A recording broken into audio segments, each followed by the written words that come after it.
Welcome to Mind What Matters, the show where data security meets real talk.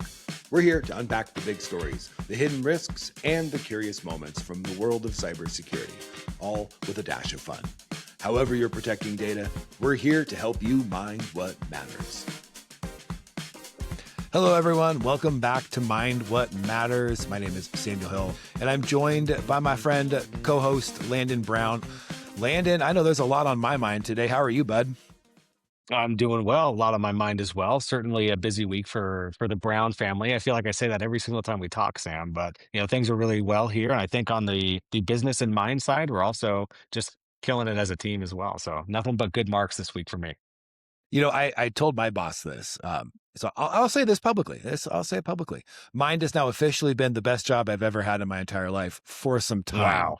So, I mean, there's Okay. some high bars in my history, in my career. Mine officially top of the heap at this point of time. That's amazing. That's amazing. We get to share it together. Yeah. So, what's going on in your world, man? What's on your mind today? Man, we had a busy weekend. There's one thing that me and my family has gotten into pretty heavily over the course of the past month or so is desert racing. So we all have dirt bikes. We've been dirt bikers for a long time, and we've competed in some races here and there. I'm not willing to break my neck when I have 5 kids to feed, so I compete on a very much amateur level. My son, on the other hand, he's 3 years old. He's the youngest racer out there, and he took first place this weekend in his Wow. Pee Wee beginners class. So pretty huge accomplishment for him. I get to live through him a little bit in terms of competition and lack of fear, but it's certainly a fun weekend for the Brown family. How about Well, yourself, that's Sam? amazing. I know you sent a video in our team Slack of you on that race. You said you're not willing to risk your neck, but the video did include a noticeable crash on your dirt bike.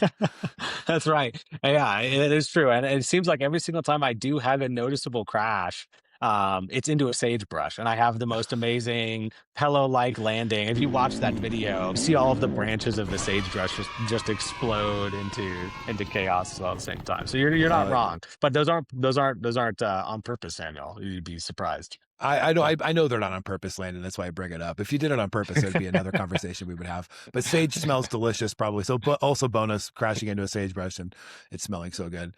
Hey, so this But weekend was busy for us too. Flag football in the spring. My two boys both do flag football at their different age levels. So my youngest son, who is 5.5, had his very first ever flag football game. And boy, howdy, bunch of 5-year-olds run around a football field. What an experience. He made this great tackle, the first tackle for our team of the year. He kind of that's dove awesome. in, grabbed a flag, and was just so proud of it. And then a little later in the game, he took a handoff and immediately ran and hid behind me because I'm the coach on the field. I'm trying not to move because I don't want to, be that mean coach that's blocking for his 5-year-old. I kind of stood there, but he ends up like ducking out behind me and juked the entire field for a long touchdown run. So it was super fun to see and lots of cheers. Oh, So that is exciting awesome. times there too. Yeah. Yeah, proud parents this weekend for sure. Yeah. Also living vicariously through our children. I wish I was that good at football when I was 5. I was not, but here we are today. Well, Landon, let's dive into what's happening in our world as we mind the headlines. And the first story I want to bring up today, Landon, there is some new research published by the National Association of CIOs, along with Deloitte.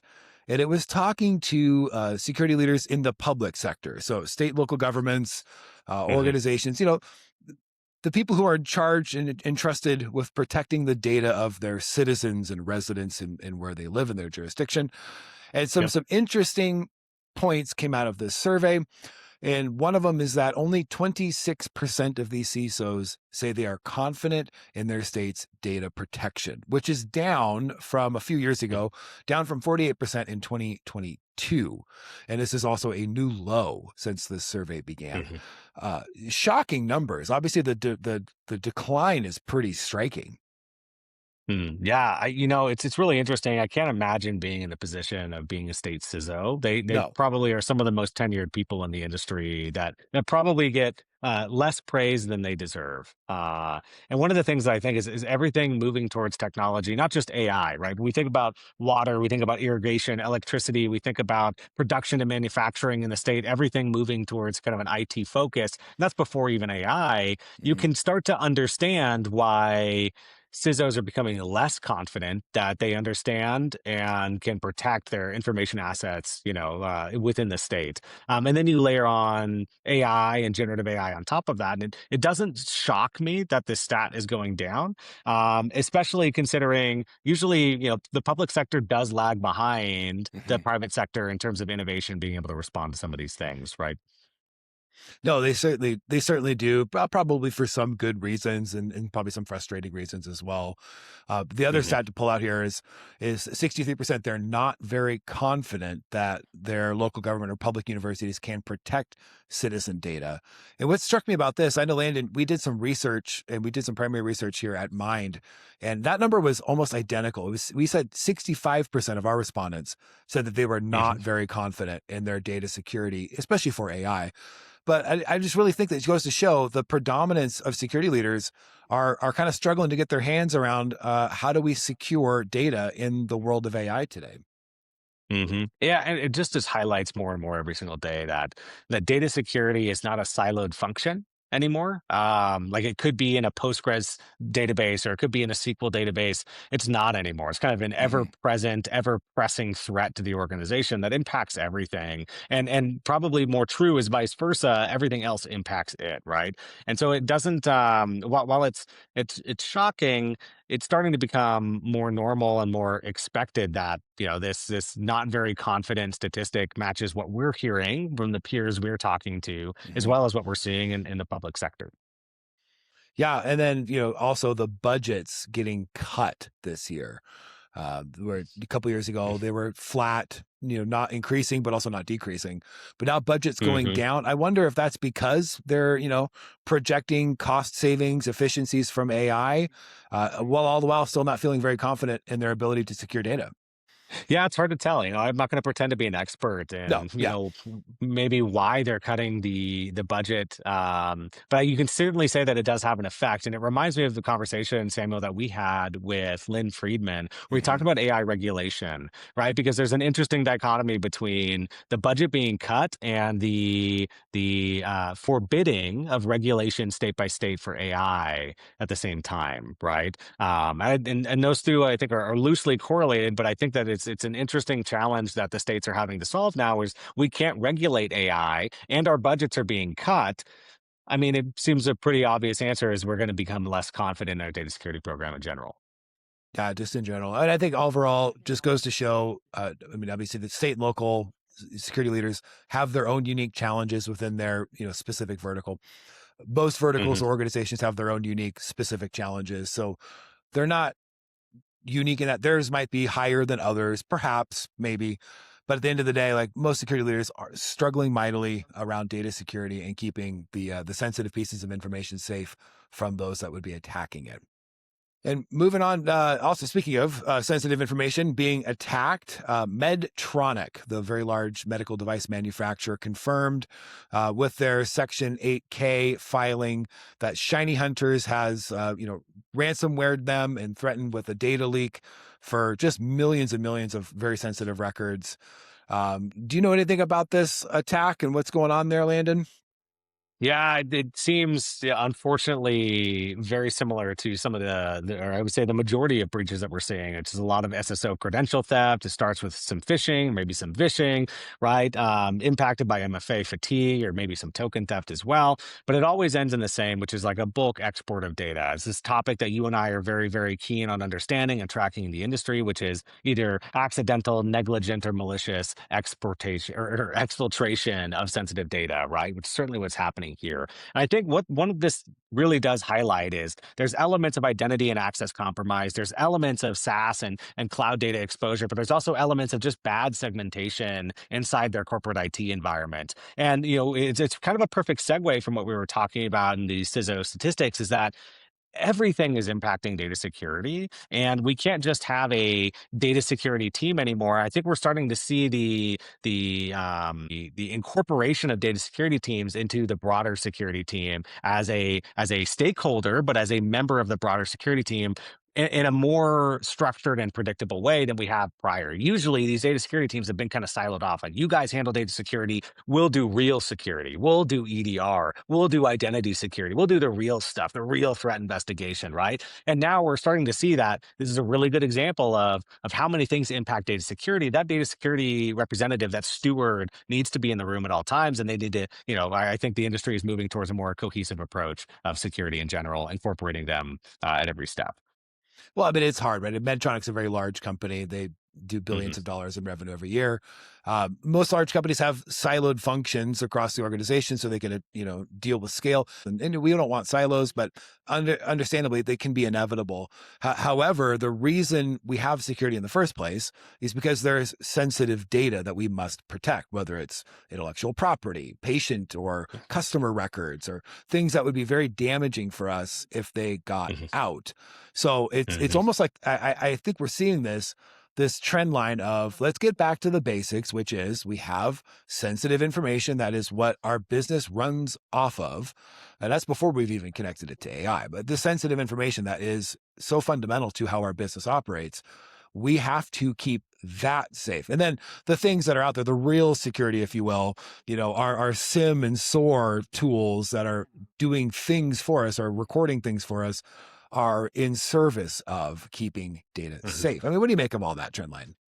Yeah, I think we're entering kind of uncharted territory in terms of we're encouraging shadow IT and shadow AI in terms of incorporating AI to make things more seamless between teams, to break down the barriers that prevent democratization of security internally. But at the same time, we're trying to protect and prevent against it. And then we have situations like this where the foundations of security are still being challenged, right? Where even organizations that have billions of dollars in revenue can't put together a program or hire enough people to manage it at scale. And it makes you wonder on two sides. One, what is the answer going to be in that kind of that AI future? Are we going to have more extensible modular ways to really handle defense as an enterprise that really understands security end to end? And two, just as the average American citizen, with the amount of SSNs and email addresses and addresses that get leaked, there's got to be a better way for me to sign up for a brokerage account or apply for a home loan, because too much data is freely accessible to the world at this point, right? It does make you wonder that if that AI and the accelerant of data loss in just the industry in general is going to usher in a new way of human verification of data as well at the same time. So an interesting thing to think about as kind of a result and the consequence of how easy AI has made the exfiltration of data prevalent in our industry. Yeah, I mean, half the time I go to like a doctor's office, or I took my kid to the orthodontist recently, and I'm like, why do you need this information? Like, what about Hmm. this treatment plan or the thing you're going to propose for my kids is going to be necessary to have this piece of I think as you're right, as citizens, as consumers, being able to ask those hard questions of, I'm not giving you my social security number. Like you don't need that. And one, because I don't trust that you're going to keep this piece of paper that you want me to write it on safe, that you're not going to enter Hmm. it into a system that's going to be, widely accessible to the open internet, perhaps. Like, so asking those hard questions, I think is a good thing. And yeah, maybe there is some structural change that needs to happen about how we can identify people and use information from them to provide service. So, okay, let's move on. I've been looking forward to this part. We're going to go through kind of a fun exercise here where we're going to call this part Speak Your Mind. Now, Landon, sometimes on podcasts, I don't know if you're a frequent podcast listener like I am. Sometimes you can have the most milk toast opinions. I just really want to echo what so-and-so said because I just think they're, and here's my speak your mind. I am done, absolutely done with conference speaking panels. I'm absolutely done with it. I think you go to a conference, and if I wanted to hear a group of people all say the same thing, I would turn on X or Blue Sky or whatever your favorite echo chamber du jour is, where they all say the exact same thing. I no longer, I want to hear people talk about challenging opinions, diverse opinions, things that I may not agree with, but make me think. And if I can come to some conclusion, I might or I might not agree with you. Or, you know what? I might have had some assumptions or deeply held things that, as Mark Twain is famous to say, it's not what you don't know that gets you. It's what you think you know for sure, but just ain't so. That's what always gets you, right? So if that famous maxim, comes true, I'd love to find out the things that I think are really true, but just ain't so that I can go about my life in a better way. So I am done with milquetoast takes from speaking panels where everybody just, claps each other on the shoulder and agrees and doesn't dare to push back perhaps on a prevailing narrative or anything like that. So that's my speak my mind. I hope that's a hot take enough for you, Landon. Yeah, it's hilarious, Sam, because I couldn't agree more. I'm just saying that on purpose, by the way, to usher your point. Uh, Listen, I have a kind of a tangential related opinion here. Is that I think we've done a disservice, and I'm going to make some people upset here, so hopefully it doesn't go too viral. But I think that we've done a really big disservice in the cybersecurity industry, elevating vendors to give speaking presentations at an absurd rate. And the reason we do this is because they pay for the conference, right? The reality is the conferences wouldn't happen unless vendors wanted to go out and sell their products, which is a fantastic kind of cyclical nature of being able to fund things and get thought leaders in the space. The reality is the commission you have to give to the vendor for securing their booth space is a speaking slot. And the challenge with that is that oftentimes vendors have no idea what it's like to be a practitioner in the cybersecurity space. And and to be fair, Samuel, I'm probably at fault at this, at times in my career as well. But I think what it's led to is very similar to what you're saying, is these very stale, hey, I'm going to tell you exactly what you already know over and over and over again on a stage in front of 250 people, and everyone's going to clap because I did it. Not because the points I made were great, but because I did it. And I think we encourage that to a detriment of the cybersecurity industry, and it props up what we would call right now thought leaders and suppresses people who are actually tinkerers, actually doers, people that are maybe don't want to be on a stage and aren't going to pay $200,000 to get a booth, but have really, really good insights into how to actually practition data security or just cybersecurity in the industry as well. So I would like to see less vendors pretending like they know how to be practitioners and more actual thought leaders that sit in the seat every single day, bringing up controversial opinions on how they handle cybersecurity, to your point, Sam. Yeah, I mean, I think I saw somebody post after RSA, and I thought this was really interesting, is they said there were too many suit jackets on the floor at RSA walking around. He's like, where are, stereotypically guy, where's the guy that's wearing Doc Martens and a kilt, who's actually like writing, installed Linux when he was 12 on his endpoint and like has been writing code and DevOps stuff and is just trying to break things. Where's that person at these conferences? Because you're right, we've elevated the suit jackets over the people who have hands on keyboard, who, get the spidey sense about that one alert that hits the system. And they're like, hold on, this one's a little weird, but they don't know why necessarily. And they're going to dig into it. Those people are worth their weight in gold, and we should hear more from them. The problem is most of them aren't very interesting to listen to, unfortunately, sometimes. Right. Yeah. It makes me wonder if there's if there's going to be a new form of getting some of that information out that isn't on a stage. New blog ideas, cyclical, kind of like reverse blog, where you post an idea and you debate the crowd and it builds the blog for you based off of the insights made. All of those kinds of ideas. I'm wondering, how do we elevate the people that are actually doing things, right? That don't have the time to, honestly, in all honesty, Sam, spend 20 hours a week preparing for a speech in front of a crowd rather than doing your job, right? How do we elevate the people that don't have the time to do that because they're doing their job and they're doing their job well, right? Now, I will offer that's my hot take, Samuel. Yeah, I agree with you for the most part. I think that there is certainly the vendor community. We have our own bent on the narrative that we want to make sure we get across, which is why we're paying the money to be at the conference and be on the stage and be able to interact with. Now, I will say that there is, in defense of vendors speaking at conferences, I will disagree with you in this way. I think that there's a benefit to, Landon, how many customer environments do you see in a given week? You see dozens, if not, multiples of dozens. whether it's in a pre-sales engagement or post-sales, one of our wonderful customers. So you see the nuance and the details and the complexities that are different organization to organization, Mhm. and that can be very generally useful to a practitioner who's heads down in their own unique version of mess. So being able to say, oh, we've seen, this customer was able to do this and this and this in a similar environment with a similar structure or a similar problem.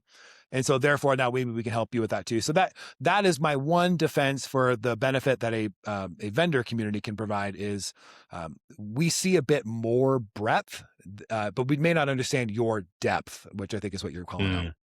Yeah, that's a fair point, Sam. Yeah. Well, there you go. I'm glad we agree. Very- All right, let's dive in to what matters now. And Landon, I think what matters today is the reality of cybersecurity focused on data.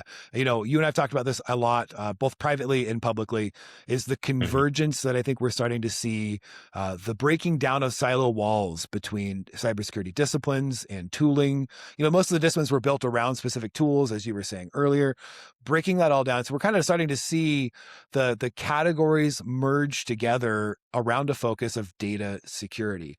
So obviously, Mhm. the industry likes to throw out different acronyms and, we have this acronym for this part and this acronym for that. Who knows what acronym will emerge? But I think we're both very clear on what matters today for companies is what data do you have? Well, who has access to that data? What are they doing with it? Because at the end of the day, cybersecurity is about data. Yeah, I would say if you're making an investment in cybersecurity in either time, resources, headcount, or product, I'd say the thing that you should be evaluating the most right now is what is building the interconnective tissue, be able to see how is everything impacting data, right? I think there's also an equally potentially harmful focus on we just need to buy more data security solutions. And in the case of the Shiny Hunters and Medtronic breach, that's not the case, right? Mhm. Yes, they could have protected their data and put some safeguards in place that maybe would have delayed the attackers. The reality is all of the infrastructure around it was the reason the data got exfiltrated as easy as it did, right? And so I think if we're making investments, if we're making, I would say considerable choices into how we're going to mature our data security organization, we should be looking at how all of these different functions of the business actually feed into data security and ensuring that we have kind of a staircase or a step ladder of maturity that all is benefiting data security as a common level, if that makes sense. Well, and it also gets the data security people out of their chairs and talking to the network security folks, Hmm. the cloud security That's teams, the right. AppSec folks, like whomever that is, Right. and breaking down those barriers because all of Mhm. those functions are either transporting, storing, using, manipulating. And this is even before we add AI systems and tools into the mix. And now the acceleration that AI has brought, kind of been doing a lot of thinking on this, the whole security by obscurity. It used to be some sensitive file could be in a SharePoint, but no one knew it was there. So it was probably fine. I mean, now that's just not Mhm. the case. Copilot's connected to that SharePoint and is broadly exposed that file now at a level that is just unprecedented. And so, yeah, cool. Your SharePoint admin now needs to be concerned about data security because they're connecting Copilot to the entirety of their M365 environment, just using them as an Mhm. example. So everything Right. is funneling down to the fundamentality of data security. Mhm. And we also have some of these more adjacent areas, Samuel, that we see a lot in our customers, which is they have Azure File Sync turned on, they have OneDrive File Sync turned on, they have public links attached to their OneDrive, but not to their endpoint. But because it's synced, now all of that data on the endpoint is actually accessible publicly. You have these areas where, and now AI is attached and it can see it. And what they didn't think AI could touch because it was on their desktop is now uploaded and synced into Microsoft Teams and into OneDrive. And it's creating, again, like these interconnective issues where some of these problems are infrastructure configuration issues. And I think the other challenge that we have, and what also is incredibly meaningful for organizations, is that are we giving budget? Are we also assigning budget for our team to get dirty, hands on, and continue to Mhm. learn how to address some of these things? We always go to building a better process. We always go to building a better policy or buying a better solution. At the end of the day, we for 20 years we've kind of laughed at the cybersecurity consultant company that all they do is cybersecurity training. Well, those guys might become really lucrative very soon if they can also get their skills to teach an organization how to build connective tissue very, very soon. Yeah, but that's interesting thought, because obviously the three things you think about in cybersecurity: people, process, and technology. And you identified like the processes. Yes, could they be cleaned up and streamlined? You bet. There could be better ways to do stuff. Technology, in the right spots, technology can be an incredible force multiplier. But at the end too, it comes down to data. I don't know where it was I read this, but seeing conversation happening maybe on the socials around, Mm. companies saying, I'm not going to just buy a whole bunch more AI tokens. I might hire a junior developer to handle some of the low level work that we all thought AI was going to do for us, because it's now too Right. expensive to just throw tokens at a problem when you Hmm. can throw a person. And so, and, Right. and I think, other side too is, look, is cybersecurity, having good people, training your people, that is a wonderful way to improve your cybersecurity posture as well. I think that's a great point.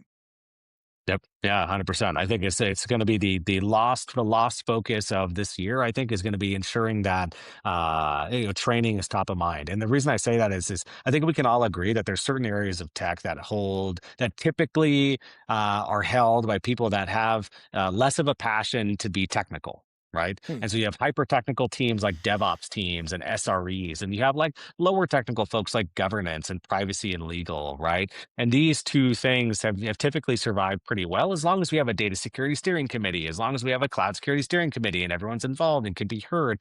I don't think that's going to be the case anymore, especially for the consolidation of security that's already happening. I think that we really are going to need to focus on how we train people to either be agentic engineers, right? Or just be better cybersecurity professionals in general. I think organizations that are really spending the time to care and feed and kind of give a crap about their employees and training them and not feeding them to the wolves and then waiting to get breached, I think those are the organizations that are probably going to either stay great or get great this year.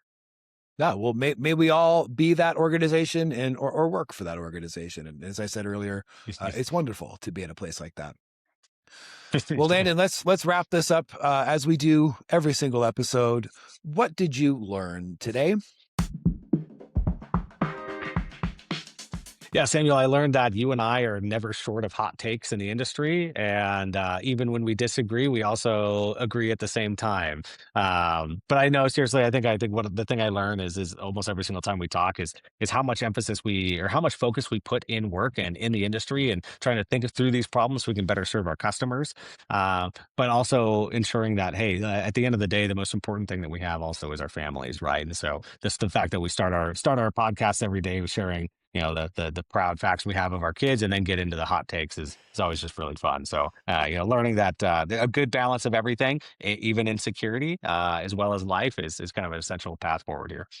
I look for, maybe one day we'll start a podcast without like sharing kids' pictures, or, talking about random things that have happened. I don't know. Maybe it may not be next one. I'm not sure. It probably is going to be talking about our kids. But I just want to echo everything that you said. I think you said it really, really well. I agree. I think, you couldn't have said it any better, Landon. I'm just kidding. It's the milk toast AI panel conversation. I was waiting for it to end. It just kept Yeah, going. yeah, I know. As did everybody listening who is sitting in the room watching that panel. They are listening and wanting it to end as well. No, I think what I learned today is, the more things change, the more things stay the same. If you treat your people right, you do right by your people, and do your best at what you can control, things generally work out. Mhm. Coaching flag football, watching 5-year-olds, I cannot make them understand the play any better because they're 5. So quite literally, all we're going to do is going to say, hand it to Billy. And then that's what we're going to do. That's it. Can I make it, can it get more complicated than that? Here's how like, my wife came to practice on Thursday and she was watching it and she understood the playbook that we installed. And my wife Hey. enjoys watching football, but she is not a football person by any stretch. So I told her, it can definitely get more complicated than that. She's like, I don't think I can get any further than the number 1, number 2, or number 3. I don't think I can get further than that. So that was super fun, but I can't control them really. Once the play starts, it is what it is. So controlling what you can, and doing right by those people that you have, in your organization that have been trusted to you. But all that to say, Landon, thanks for chatting again today. And to all of you watching and listening, thank you as well. For Landon Brown, my name is Samuel Hill, and that's all for now.